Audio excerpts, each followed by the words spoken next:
శ్రీ మహాగణాధిపతయే నమః. శివాయ గురువే నమః. శ్రీమాత్రే నమః.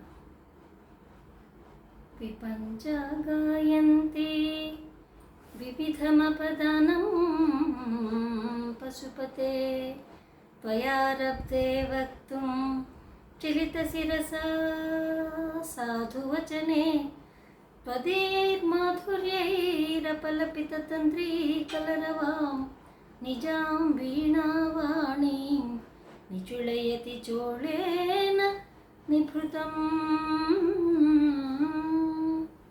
ఆ యొక్క జగదంబ మాతా పరమేశ్వరి లలితా పరాభట్టారిక సకల విద్యలకి తల్లి అయినటువంటి తల్లి ఆమెయే. శారదాదేవి యొక్క వీణ కూడా సిగ్గుతో తలవంచుకునేటువంటి మాధుర్యమైనటువంటి పలుకులు కల ఆ తల్లికి ఒక్కసారి మనం నమస్కారం పెట్టుకుని లలితా శాస్త్రంలోకి వెళ్ళే ప్రయత్నం చేద్దాం. అయితే మనం నిన్నటి వరకు చెప్పుకున్నాం, నిత్యశుద్ధ నిత్యబుద్ధ నిరవజ్య నిరంతర నీరాగ రాగమదని నిర్మద మదనాసిని నిశ్చింత నిరహంకార నిర్మోహ మోహనాసిని నిర్మమ మమతాహంత్రి నిష్పాప పాపనాశిని నిష్క్రోధ క్రోధశమని నిర్లోభ లోభనాశిని నిస్సంశయ సంశయజ్ఞి నిర్భవ భవనాశిని. ఇక్కడి నుంచి మనం ఇవాళ మనం చెప్పుకునే ప్రయత్నం చేద్దాం. ఎందుకంటే ఎన్ని రకాలుగా చెప్పుకున్నా కూడా అమ్మవారి విన్యాసాలు, అమ్మవారి కళలు, అమ్మవారి వైభవము మనం ఎంత చెప్పినా కూడా ఇంకా తక్కువే. కాబట్టి ప్రతి నామాన్ని కూడా ఎంతో విశిష్టంగా వైభవంగా మనం ఆ చెప్పే భావాన్ని ఇమాజిన్ చేసుకుంటూ ఉంటే తల్లి యొక్క ఆ యొక్క ప్రతిబింబం ఏదైతే ఉంటుందో అది మనకి మనసులో గోచరిస్తుందన్నమాట. ఆ భావంతో లలితా శాస్త్రాన్ని ఎప్పుడు కూడా చెయ్యాలి, ఆలపించాలి. ఎందుకంటే వసిన్యాది వాగ్దేవతలు కూడా లలితా శాస్త్రాన్ని ఆలపించారు. గడ్డ చదువుకుంటూ పోలే. సరే, మనం నేర్చుకునేటప్పుడు కొత్తలో తెలుసు తెలియకో మనం ఏదో ఒక టేబుల్, ఒక సెకండ్ టేబుల్ ఏ విధంగా చదువుతామో, థర్డ్ టేబుల్ ఏ విధంగా చదువుతామో అలా చదువుకుంటూ వెళ్ళిపోతాం. కానీ లలితా శాస్త్రాన్ని సాధ్యమైనంతవరకు గానం చేసినట్టయితే ఆ యొక్క లలితా పరాభట్టారికి చాలా ఇష్టం అనమాట. ఆవిడిలా ఇలా చేయి పెట్టుకుని శుభ్రంగా ఒక సైడ్కి తిరిగి పడుకుని ఉయ్యాల ఊగుతూ మనం చెప్పేవన్నీ కూడా ఆవిడ వింటుంది. ఎందుకంటే వసిన్యాది వాగ్దేవతలు అలాగే చెప్పారు. కాబట్టి మనం కూడా సాధ్యమైనంత వరకు ఆ లలితా శాస్త్రాన్ని గానం చేసే ప్రయత్నం చేద్దామన్నమాట. ఎందుకంటే మనం అంత గాన విద్వాంసులం కాదు, అంత ఏమీ లేదు. అయినా సరే మన భావం ఎప్పుడైతే అలా ఉందో ఆ భావంలో ఉన్న శుచిని పవిత్రాన్ని ఆవిడ ఆస్వాదిస్తుంది, మన్ని అనుగ్రహిస్తుంది అన్నమాట అమ్మవారు. నిస్సంశయ సంశయజ్ఞి నిర్భావ భవనాశిని. నిస్సంశయ, ఆవిడకి అసలు ఎటువంటి సంశయాలు ఉండవు. ఏ పని చేయాలన్నా ఫటాఫట చేసేస్తుంది తప్ప వెనక ముందు ఆలోచించడం అవుతుందా అవ్వదా ఈ పని అనేటువంటి ఆలోచనలు ఆవిడకు ఉండవు. చేయాలంటే చేసేస్తుంది అంతే. ఇప్పుడు మహిషాసురుడు కానీ భండాసురుడు కానీ ఎంతో పెద్ద బలవంతులు, వరగర్వితులు. ఆ రాక్షస సంహారం చేయటం ఎవరికి కూడా సాధ్యపడలేదు. కానీ అమ్మవారు సంశయించలేదు వాళ్ళని సంహరించడానికి. వీళ్ళెంత నా ముందు అనుకుందంటే విల్ పవర్, ఆత్మవిశ్వాసం ఆవిడకి ఎక్కువ. ఆవిడని ఆరాధించే భక్తులకు కూడా ఆత్మవిశ్వాసం ఎక్కువగా ఉంటుందన్నమాట. దేనికి భయపడరు, తొందరగా దేనికి కూడా లొంగరు, ప్రలోభాలకి కూడా లొంగరు లలితాదేవి యొక్క భక్తులు అనమాట. అది ఆవిడలో ఉన్న గుణం విశిష్టం కాబట్టి అది వీళ్ళకు కూడా అంటుకుంటుంది. అది అంటే ప్రసరిస్తుంది అనమాట. భ్రమరకీటక నాయం అంటారు చూసారు, అట్లా అనమాట. నిస్సంశయ సంశయజ్ఞి. మనకున్నాయి అనుమానాలు చాలా. ఏదైనా ఒక పని మొదలు పెడతాం, అరే అవుతుందా కాదా, ఇది తప్పో ఒప్పో, ఇది మనం చేయొచ్చో చేయకూడదు, ఇది అవ్వదేమో, మనం ఓడిపోతామేమో, ఫెయిల్ అయిపోతామేమో అనేటువంటి అపనమ్మకాలు ఉంటాయి చూసారా. లలితా శాస్త్రాన్ని పారాయణ చేసి ఆవిడ గురించి తెలిసిన వాళ్ళకి ఆ సంశయాలనేవి ఉండవు, పటాపంచలు అయిపోతాయి. ఎందుకంటే ఆవిడ మన సంశయాలన్నింటినీ కూడా ధ్వంసం చేసేస్తుంది. మనకి కూడా సంశయాలు లేకుండా నువ్వు చెయ్యి, ఈ పని విజయవంతం అవుతున్నట్టు ఒక ధైర్యాన్ని మనకి అంతర్గతంగా ఆవిడ మనకి ప్రబోధిస్తుంది అనమాట. నిర్భవ భవనాశిని. సావు పుట్టుకలు లేని తల్లి. ఆవిడకి మళ్ళా పుట్టి మళ్ళా పెరగాల్సిన అవసరం కూడా లేదు. అందుకే ఆవిడ భవానీ అయిందనమాట, పౌరాణి అయింది ఆవిడ. అందుకే భవనాశిని. మనకి కూడా ఈ జనన మన చక్రాలు ఏవైతే ఉన్నాయో, కర్మఫలాలు, దుష్కర్మ ఫలాలు కావచ్చు, పుణ్యకర్మ ఫలాలు కావచ్చు, ఏదైనా కావచ్చు, వాటిని అనుసరించి మనం జన్మలు ఎత్తుతూ ఉంటాం. పుణ్యానుసారంగా, పాపానుసారంగా, కర్మఫలంగా మనం ఎత్తుతూ ఉంటాం కదా అలా. కానీ అవి కూడా ఆవిడ దూరం చేసేస్తుంది. ఆ కర్మఫలాలు మనకి అంటకుండా చేస్తుంది. దుష్టకర్మలు కానీ, సుకర్మలు కానీ ఏదైతే ఉన్నాయో, పాప పుణ్యాలు ఏవైతే ఉన్నాయో అవన్నీ కూడా లేనప్పుడే, ఒకదానికొకటి మైనస్ అయిపోయినప్పుడు, ఏమీ లేనప్పుడు శూన్యస్థితి ఏర్పడుతుంది చూసారా, అది మోక్షానికి కారణం అవుతుంది. కాబట్టి మనం ఏం చేసినా కూడా, ఏ కర్మ చేసినా, ఎందుకు కర్మ చేయకుండా మనం ఉండటం అసాధ్యం. తెల్లారు లేచిన వాళ్ళు పడుకునే వరకు ప్రతిదీ కర్మలోనే మనం బిగించి బంధింపబడి ఉన్నాం అనమాట. ఆ కర్మలోంచి బయటికి రావటం మనకు వీలు పడదు. అందుకని అమ్మవారి పాదాలు మనం ఆశ్రయించినట్టయితే ఆ కర్మఫలాలు కూడా ఆవిడకి ఏతత్ఫలం సర్వం లలిత చరణ విందార్పణం వస్తు అని చెప్పి ఆవిడ పాదాలకు వదిలేసిన ఆ ఫలితాన్ని, అప్పుడు మనకి ఏ కర్మ ఫలం కూడా అంటదు. పుణ్యము అంటదు, పాపము అంటదు. ఆ స్థితిలో మాత్రం మనం మోక్షానికి, ముక్తికి అనుకూలం అవుతాం అనమాట. అంతే తప్ప నేనే చేసా, ఇది ఈ పుణ్యం అంతా నాదే, ఈ కర్మ నేనే చేసా, ఈ కర్మఫలం అంతా నాదే, నేను చేయకపోతే ఇంకెవరు చేయలేరు అనేటువంటి అహాన్ని వదిలేసి ఆవిడ పాదాల దగ్గర వదిలేసేయాలన్నమాట. అందుకే నీళ్లు పోసుకుని పూజలో మనం చివరిలో ఏం చెప్తామండి, ఏతత్ఫలం పరమేశ్వర చరణార్పణ విందార్పణమస్తు, ఏతత్ఫలం కృష్ణార్పణమస్తు, ఏతత్ఫలం నారాయణమస్తు, ఏతత్ఫలం వాసుదేవ చరణార్పణమస్తు, ఏతత్ఫలం శ్రీమాత చరణ విందార్పణ. ఇలా వాళ్ళ ఇష్టదేవత పాదాలకి దాన్ని, ఆ ఫలాన్ని వదిలేస్తారనమాట. అది మనకి కర్మరాహిత్య ఫలాన్ని మనకి అందజేస్తుంది. ఏ కర్మ లేకుండా మనం నిష్కల్మషంగా, ఎటువంటి కర్మ లేకుండా మనం మిగిలిపోతాం. అంటే మోక్షానికి మనం సంసిద్ధంగా ఉన్నాము. కర్మఫలం ఆశించట్లేదు కాబట్టి మనం మోక్షానికి అర్హులం అవుతాం అన్నమాట. నిర్వికల్ప నిరాబాధ నిర్భేద భేదనాశిని. నిర్వికల్ప, ఎటువంటి సంకల్ప వికల్పాలు లేనటువంటి తల్లి ఆవిడ. ఒక సంకల్పం చేసి అమ్మో ఇది అవ్వదేమో, మళ్ళీ ఇంకోటి చేద్దాం, అది కాదు అది మనం ఇంకోటి అలా మనం ఒక చీరలు సెలెక్షన్ చేసుకుంటాం చూసారా. ఒక చీరల షాప్కి వెళ్తే మనం సెలెక్షన్ చేయడానికి మనకి ఎన్ని కల్ప వికల్పాలో మనసులో, దీనికన్నా అది బాగుంది, దానికన్నా ఇది బాగుంది, ఇది బాగుంది, అది బాగుంది, ఇలా మనం ఒక స్థిర చిత్తం లేకుండా అన్నీ చూస్తూ ఉంటాం. ఎక్కడ మన మనసు నిలబడదు. కానీ ఆ తల్లికి అలా ఉండదు. ఒకటి అనుకుంటే దృఢంగా అదే అనుకుంటుంది. సంకల్ప బలం. ఆవిడ్ని కనుక మనం స్తుతిస్తే మనకి కూడా ఈ నామంతో స్తుతిస్తే ప్రత్యేకంగా మనకి సంకల్ప సిద్ధి అనేటువంటిది మనకి ఆవిడ ప్రసాదిస్తుంది. నిర్వికల్ప నిరాబాధ నిర్భేద భేదనాశిని. నిరాబాధ, ఎటువంటి బాధలు లేని తల్లి. ఆవిడకి అసలు బాధ అంటే ఏంటో తెలియదు. ఆవిడ భక్తులకు కూడా తెలియకుండా చేస్తుంది. మనకి బాధలు తొలగిపోవాలి, బాధ ఏంటనేది మనకి మన మనసుకి పట్టుకోకుండా ఉండాలంటే అమ్మవారి పాదాలని ఆశ్రయిస్తే మన మనసుకి బాధ అనేది ఉండదు. శరీరం అనేది మనకి బాధలు ఉంటాయి, సంతోషం ఉంటాయి, దుఃఖం ఉంటుంది, మంచు చెడు, నమ్మకము అపనమ్మకం, కీర్తి అపకీర్తి, ఇవన్నీ శరీరానికి పట్టుకుని వేళ్లాడుతూ ఉంటాయి.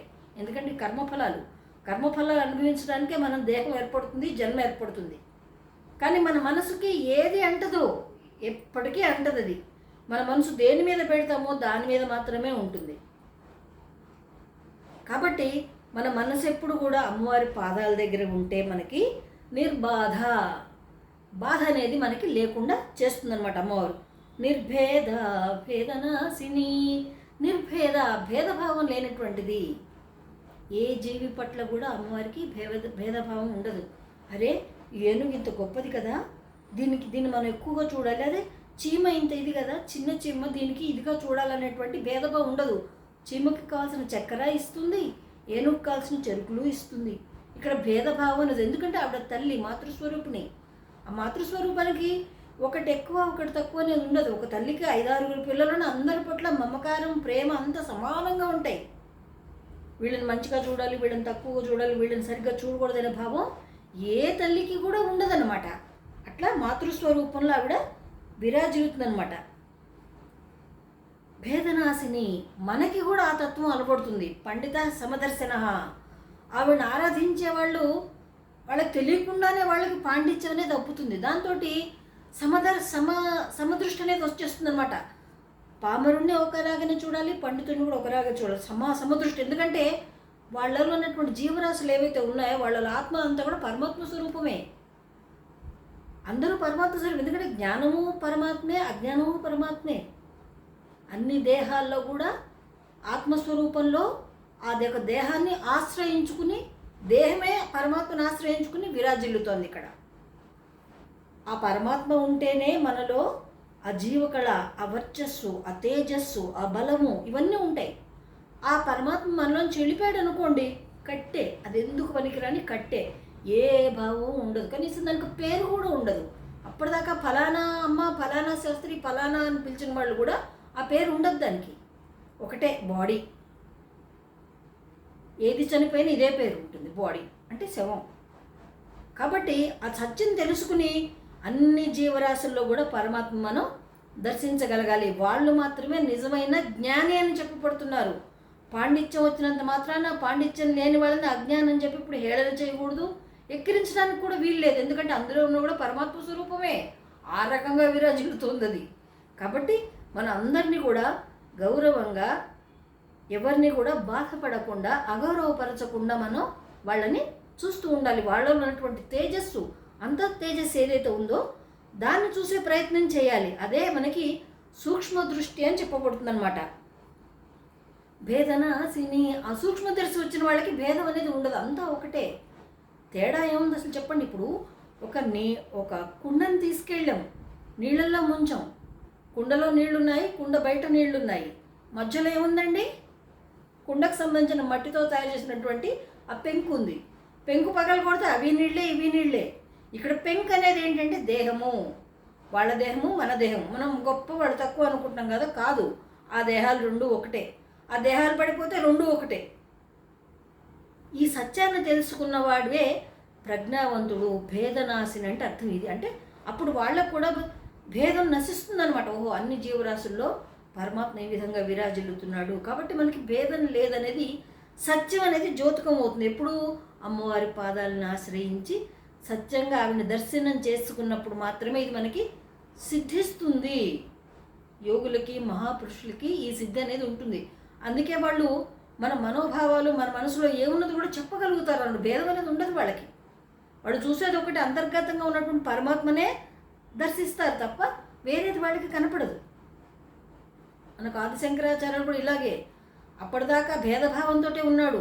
నేను ఒక గురువుని, నేను వస్తుంటే నాకు ఎవరు ఎదురు రాకూడదు, నన్ను ఎవరు తాకకూడదు, నాకు మడి అది ఇదని. కానీ కాశీపట్నానికి వెళ్ళిన తర్వాత పరమేశ్వరుడు అతన్ని పరీక్ష పెడతాడు. అరే, ఇంత చదువుకున్నావు, ఇన్ని వేదాలు చదువుకున్నావు, నీకు అసలైన జ్ఞానం ఇంకా రాలేదని చెప్పి ఆయన ఒక చండాలుడి వేషంలో వస్తాడనమాట. వచ్చి కళ్ళు ముంత తాగుకుంటూ, ఎగిరి గంతులు పెట్టుకుంటూ, నల్లటి దుస్తులు వేసుకుని, విభూతి రాసుకుని, రుద్రాక్షలు వేసుకుని, అప్పుడు కూడా తన చిహ్నాలు ఏవి వదల్లా. ఆ చంద్రుడిని అట్టగా జుట్టులో ఎక్కడో ఇరికిచ్చేశాడు కాబట్టి కనిపించకుండా ఎగిరి గంతులు పెట్టుకుంటూ వస్తున్నాడు. చూడంగానే తెలిసిపోయింది, ఓ ఇతను కాటికాపు ఉద్యోగం చేస్తాడు, చండాళ్ళ ఉన్నాడని చెప్పి అని అంటారు. అనేసరికి తప్పుకోండి, గురువుగారు వస్తున్నారు, తప్పుకోండి అంటే అక్కడే ఆగిపోతాడు. ఆగి నవ్వటం మొదలు పెడతాడు. ఏమయ్యా, ఏం తప్పుకోవాలి? నన్ను తప్పుకోమంటావండి? నువ్వెవరు అసలు? నువ్వు వస్తుంటే నేను ఎందుకు తప్పుకోవాలి? ఎవరు తప్పుకోవాలి? నాలో ఉన్న ఆత్మ తప్పుకోవాలా, నాలో ఉన్న దేహం తప్పుకోవాలా? ఏది తప్పుకోవాలో ఎదురు ప్రశ్న ఇస్తాడు. అంత ప్రశ్న వేశాడంటే సామాన్యుడు కాదు. ఈయనకు అర్థమైపోయింది తన తప్పేంటో కూడా శంకరాచార్యులు తెలుసుకున్నాడు. వెంటనే మహాప్రభుని చెప్పి కాళ్ళు పట్టేసుకున్నాడు. తెలుసు ఆయనకి శివుడు వచ్చింది, శివుడని తెలుసు. అందుకే కాళ్ళు పట్టుకున్నాడు వెంటనే. ఇది సూక్ష్మ జ్ఞానం అని చెప్పబడుతుంది అనమాట. ప్రతి వారిలో అంతరాత్మగా విరాజిల్లుతున్నటువంటి పరమేశ్వరుడు సాక్షాత్తు ఆత్మస్వరూపుడై జీవుల్లో ఉన్నాడు అనే జ్ఞానాన్ని మనం తెలుసుకుంటే భేదనాశిని, భేదం అనేది మనకి నశించిపోతుందన్నమాట. నిర్నాశ మృత్యుమధని నిష్క్రియ నిష్పరిగ్రహ నిర్నాశ, నాశనము లేనిది ఎల్లప్పుడూ ఉంటుంది ఆవిడ అమ్మ. ఒకప్పుడు ఉంది, ఒకప్పుడు లేకపోవటమే ఉండదు. ఈ బ్రహ్మాండాలన్నిటికీ కూడా ఆవల ఉన్నది, శాశ్వత స్వరూపిణి అయి. ఈ బ్రహ్మాండాలన్నీ ఆవిడే సృజించింది, ఆవిడే పాలిస్తోంది, ఆవిడే పోషిస్తోంది. ఈ విధంగా ఈ సత్యాన్ని మనం ఇక్కడ తెలుసుకోగలగాలన్నమాట. అవిద్యానామంతఃతిమిరమిహిరద్వీపనగరీ జడానాం చైతన్యస్తబకమకరంద శృతిజరీ దరిద్రాణం చింతామణి గుణనికా జన్మ జలదౌ నిమగ్నానాం దంష్ట్రా మురళిపు వరాహస్య భవతి. ఆవిడ అనుగ్రహాన్ని మనం పొందగలగాలి. పొందినప్పుడు మన బాధలు మన కర్మలు అవన్నీ కూడా విమోచనం జరిగి అవలీలగా శ్రీ మహావిష్ణువు వరాహస్వామి అవతారంలో భూమిని ఏ విధంగా పైకెత్తాడో మన్ని ఆ విధంగానే ఆవిడ ఈ అజ్ఞానాల నుంచి ఈ ఈ కూపం నుంచి ఈ అవతారాల నుంచి కూడా మన్ని అవలీలగా బయటపడేస్తుంది అనమాట. ఆవిడ అవలీలగా మన్ని ఉద్ధరిస్తుంది. కాబట్టి మనం అమ్మవారి పాదాలని మనం ఆశ్రయించుకోవాలన్నమాట. నిర్నాశ మృత్యుమథని నిష్క్రియ నిష్పరిగ్రహ. మృత్యుమథని, మృత్యువు లేని తల్లి, మృత్యుని మధించిన తల్లి, మృత్యువు తన గుప్పెట్లో పట్టుకున్న తల్లి. పాశాలు ఉంటాయి ఆవిడ చేతులు, అందుకే అవి అన్ని రకాలుగా పనిచేస్తాయి. రాగము అనురాగము భక్తి వీటికి పనిచేస్తాయి, మృత్యువు కూడా పనిచేస్తాయి. మృత్యునాశిని మృత్యుమథని, మృత్యుని మధించింది. ఎప్పుడు మన మార్కండేయుడప్పుడు కూడా యమధర్మరాజు వచ్చి మార్కండేయుడికి పాశం వేద్దాం అనుకున్నప్పుడు ఆ మార్కండేయుడు శివుణ్ణి ఇలా గట్టిగా, శివలింగాన్ని గట్టిగా ఆలింగనం చేసుకున్నాడు స్వామి అని భయంతో. అప్పుడు పాశం వేసినప్పుడు యమధర్మరాజు మొట్టమొదటగా వచ్చి ఆ పాశం ఎప్పుడైతే పడిందో ఈ మార్కండేయుడికి శివలింగాన్ని కలిపి పడింది. అది మెడలో పాశం పట్టంగానే లాగాడు. లాగేసరికి అమ్మవారి కోపం వచ్చింది. నా భర్తనే లాగుతావు, పైగా నా భక్తుని లాగుతావు అని చెప్పి ఎడంగాలి తొక్క తన్ను తంతుంది. పరమేశ్వరుడు అర్ధనారీశ్వర స్వరూపం కాబట్టి. జనత్కణత్కంకణ నూపురాయై పాదాబ్జరాజత్ఫణి నూపురాయ హేమాంగదాయై భుజగంగదాయ నమశివాయై చ నమశివాయ. ఎడంకాలెత్తి ఒక తందన్నింది. అంటే ఇక్కడ మృత్యువుని మధించింది అమ్మవారే. అందరు అనుకుంటారు శివుడే కొట్టాడు మృత్యువుని, యమధర్మరాజు అనుకుంటారు. ఎందుకంటే వాడి అర్ధనారీశ్వరుడు. ఒక కాలు వామభాగం అంతా కూడా అమ్మవారు, ఈ దక్షిణ భాగం అంతా శివుడు. వామపాదం అయితే తందింది కాబట్టి ఇక్కడ అమ్మవారే తన్నింది మృత్యుమదని. కాబట్టి అమ్మవారిని ఆశ్రయించినప్పుడు మనకి అపమృత్యు భయము, అపమృత్యు దోషాలు కూడా మనకి తొలగిపోతాయి. నిష్క్రియ నిష్పరిగ్రహ, ఏ పనులు చేయాల్సిన అవసరం లేదు. ఆవిడేంటంటే మహారాజ్ఞి, శ్రీమాత, శ్రీ మహారాజ్ఞి, శ్రీమత్ సింహాసనేశ్వరి. మనం మొదట్లోనే చెప్పుకున్నాం ఆవిడ మహారాణి, మహారాజ్ఞి. ఆవిడకి పనిచేయాల్సిన అవసరం ఏముంటుందండి? అందరూ చెలికత్తలే. శచామర రమావాణి సవ్యదక్షిణ సేవిత. అటు సరస్వతీదేవి ఇటు లక్ష్మీదేవి చక్కగా విసురుతూ ఉంటారు. ఒకళ్ళు అద్దం చూపిస్తూ ఉంటారు, ఒకళ్ళు తాంబూలం వేస్తుంటారు. సచిదేవి అయితే శుభ్రంగా జడేస్తూ ఉంటుంది అమ్మవారికి అలంకారాలు చేసి. ఆవిడకి పని చేసుకోవాల్సిన అవసరం ఏంటంటే అసలు ఏ పని లేదు, హాయిగా కూర్చుంటుంది అనమాట ఆవిడ. నిష్క్రియ నిష్పరిగ్రహ, ఎవరి దగ్గర ఏది తీసుకోవాల్సిన అవసరం కూడా ఆవిడకి లేదు. అదేవా ఇదేవా అని ఎవరిని అడగదు, ఏం అడగదు అసలు. నిష్పరిగ్రహ, అస్తేయం అనేది మనకి ఈ షట్కర్మలు అనేవి ఉంటాయి. అందులో షడంగాలలో ఒకటి అస్తేయం. అంటే అబద్ధం ఆడకుండా ఉండటము, ఇతరుల వస్తువులు తీసుకోకుండా ఉండటము, నియమబద్ధమైన జీవితం గడపటము, ఆహార విహారాలందు వశపరబడి ఉండటము, ఎవరి దగ్గర ఏమీ తీసుకోకపోవటము, అడుక్కోకపోవటము, ఇదంతా కూడా మనకి ఒక భాగం, యోగాల్లో ఒక భాగం అన్నమాట. ఈవిడ నామాన్ని కనుక స్మరిస్తూ ఉంటే, ఈ నామాన్ని నిష్పరిగ్రహ, ఎవరిని ఇతరులు ఏది అడగాల్సిన అవసరం రాదు, భక్తులకు కూడా రాదు. ఎందుకంటే అమ్మ దగ్గరే ఉంటే మనకు అభేస్తుంది కదండి. కాబట్టి ఈ నామాన్ని కూడా మనం చాలా జాగ్రత్తగా మనం మననం చేసినట్టయితే మనకి ఎవరి దగ్గర ఏమీ తీసుకోవాల్సినటువంటి దుస్థితి ఏర్పడకుండా ఉంటుందన్నమాట. నిర్నాశ మృత్యుమథని నిష్క్రియ నిష్పరిగ్రహ నిస్తుల నీలచికర నిరపాయ నిరత్యయ. నిస్తుల, స్థూలంగా ఎప్పుడు ఒకేలా ఉంటుంది. ఒకసారి మారిపోయి, ఒకసారి బడిలిపోయి, ఒకసారి ఒడిలిపోయి అలా ఉండదు అమ్మవారు. ఎప్పుడు ఒకేలా ఉంటుంది, తాజాగా ఫ్రెష్గా ఉంటుంది అనమాట. అప్పుడే విరిబూసినటువంటి మంకిన పువ్వులాగా, అప్పుడే విరిబూసినటువంటి చంపక పుష్పంలాగా, అప్పుడే విరిబూసినటువంటి మందార కుసుమంలాగా, అప్పుడే వికసించినటువంటి కడిమి పూలు, కదంబ పూలు, ఇలా తాజాగా అప్పుడే చెట్ల మీద ఉంటే ఎలా ఉంటాయో అలా ఎప్పుడు ఒక్కలాగానే ఉంటుంది అమ్మవారు. ఆవిడ చెప్పుకున్నాం నిత్యా షోడశిఖ రూపాన్ని. ఆవిడ షోడశి అని చెప్పబడుతుంది. అందుకే నీల చికురా, పైగా ఒత్తైన కురులు కలదనమాట అమ్మవారు. బట్టతలలు, అందులో పేలు, కురుపులు, తెల్ల వెంట్రుకలు ఇవేమీ ఉండవు. శుభ్రంగా ఒత్తుగా గిరసాలు తిరిగిపోయి నల్లగా ఉంటుందన్నమాట.